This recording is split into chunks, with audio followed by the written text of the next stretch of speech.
après avoir rénové les vestiaires de Coppet, c'est l'étape suivante, c'est le terrain de football. Nous devons agrandir pour être aux normes, surtout refaire la pelouse qui était dans un état déplorable depuis déjà quelques temps.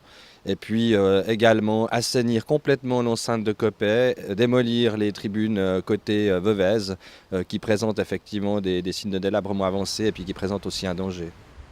Nous devons effectuer un assainissement assez lourd des infrastructures, notamment de l'enceinte du stade, des palissades, des gradins sur lesquels on se trouve qui devront être démolis pour libérer toute la promenade du quai de Coppet, des infrastructures au niveau de la mise en séparatif entre l'avenue des Creusets et le quai de Coppet, et puis évidemment la pelouse qui doit être mise aux normes puisqu'actuellement elle est beaucoup plus large qu'elle n'est longue et nous devons agrandir le terrain de quelques 90 cm pour être dans les normes de l'ASF. Alors c'est 3,7 millions pour l'ensemble, il y a 2,4 millions pour la réfection du terrain, 1,3 million pour la démolition des tribunes côté Veuvez. Financièrement aussi une participation des communes de la région qui a été prévue déjà de longue date sur plusieurs terrains. Ça représente 500 000 francs sur ce projet, plus une subvention du Sport Toto qui fera environ 300 000 francs. Donc c'est un investissement conséquent, mais qui est un investissement qui va porter ses fruits sur nombreuses années.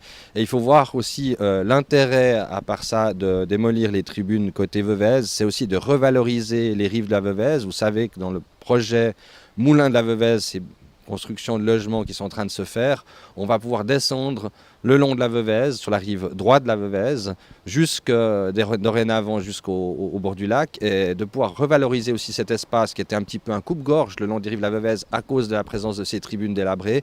Eh bien, c'est aussi un plus pour la qualité de vie dans cette ville. Les gradins sont fortement dégradés, ils ont même été interdits lors de l'inauguration des vestiaires puisqu'on a carrément des éléments de ciment qui se détachent. Et puis donc ils vont être démolis. Nous allons créer simplement une esplanade entre le Coppet 1 et le quai de Coppet.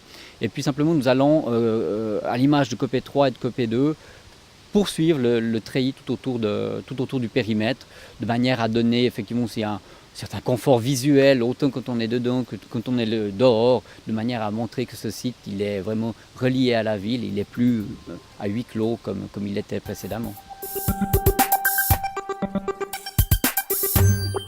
Grâce à notre consultant, M. Gubser, qui a de nombreuses relations et qui est notamment consultant de la Fédération de football amateur en Italie, eh bien, il avait dans son escarcelle, je vais dire, ce projet qui était déjà développé en Italie. Il ne voulait pas nous en parler tout de suite parce qu'il voulait attendre que ce soit vraiment au point, que ce système ait fait ses preuves.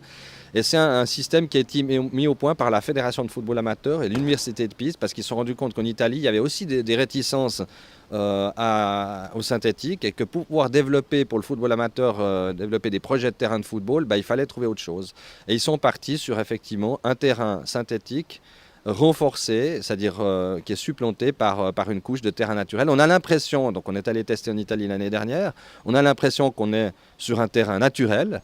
Et l'avantage, c'est que quand on fait un tas, quand on glisse, plutôt que la motte s'en aille avec la racine, la terre, eh bien, il n'y a que le gazon qui est coupé, la racine et la motte est sous le synthétique et elle est intacte et le gazon repousse très rapidement. Et c'est un système qui a été éprouvé à Pise déjà depuis plusieurs années sur un terrain de football qui est utilisé également par des rugbyman, pour dire que vraiment les rugbyman, eux, utilisent ça de manière assez... ça peut faire des dégâts. Et on constate qu'à part quelques zones où il y a effectivement régulièrement des mêlées, où la zone du gardien, évidemment, comme sur tous les terrains de football, ça tient extrêmement bien. Il ne faut pas voir seulement l'équipe Fagnon. Ce qu'on fait là, assainissement de terrain, c'est surtout pour augmenter l'utilisation du terrain pour des besoins scolaires et des besoins de tous les jeunes du club de Veuvez Sport, qui représente quand même un mouvement junior important. Et c'est vrai qu'avec ce système de gazon naturel renforcé que nous souhaitons poser, eh bien, nous allons augmenter les heures d'utilisation annuelles de 600 à 1000 heures. On double pratiquement les possibilités d'utilisation de ce terrain. C'était vraiment indispensable pour qu'on puisse offrir de bonnes conditions d'entraînement et de sport, je dirais, scolaire pour les jeunes de la ville.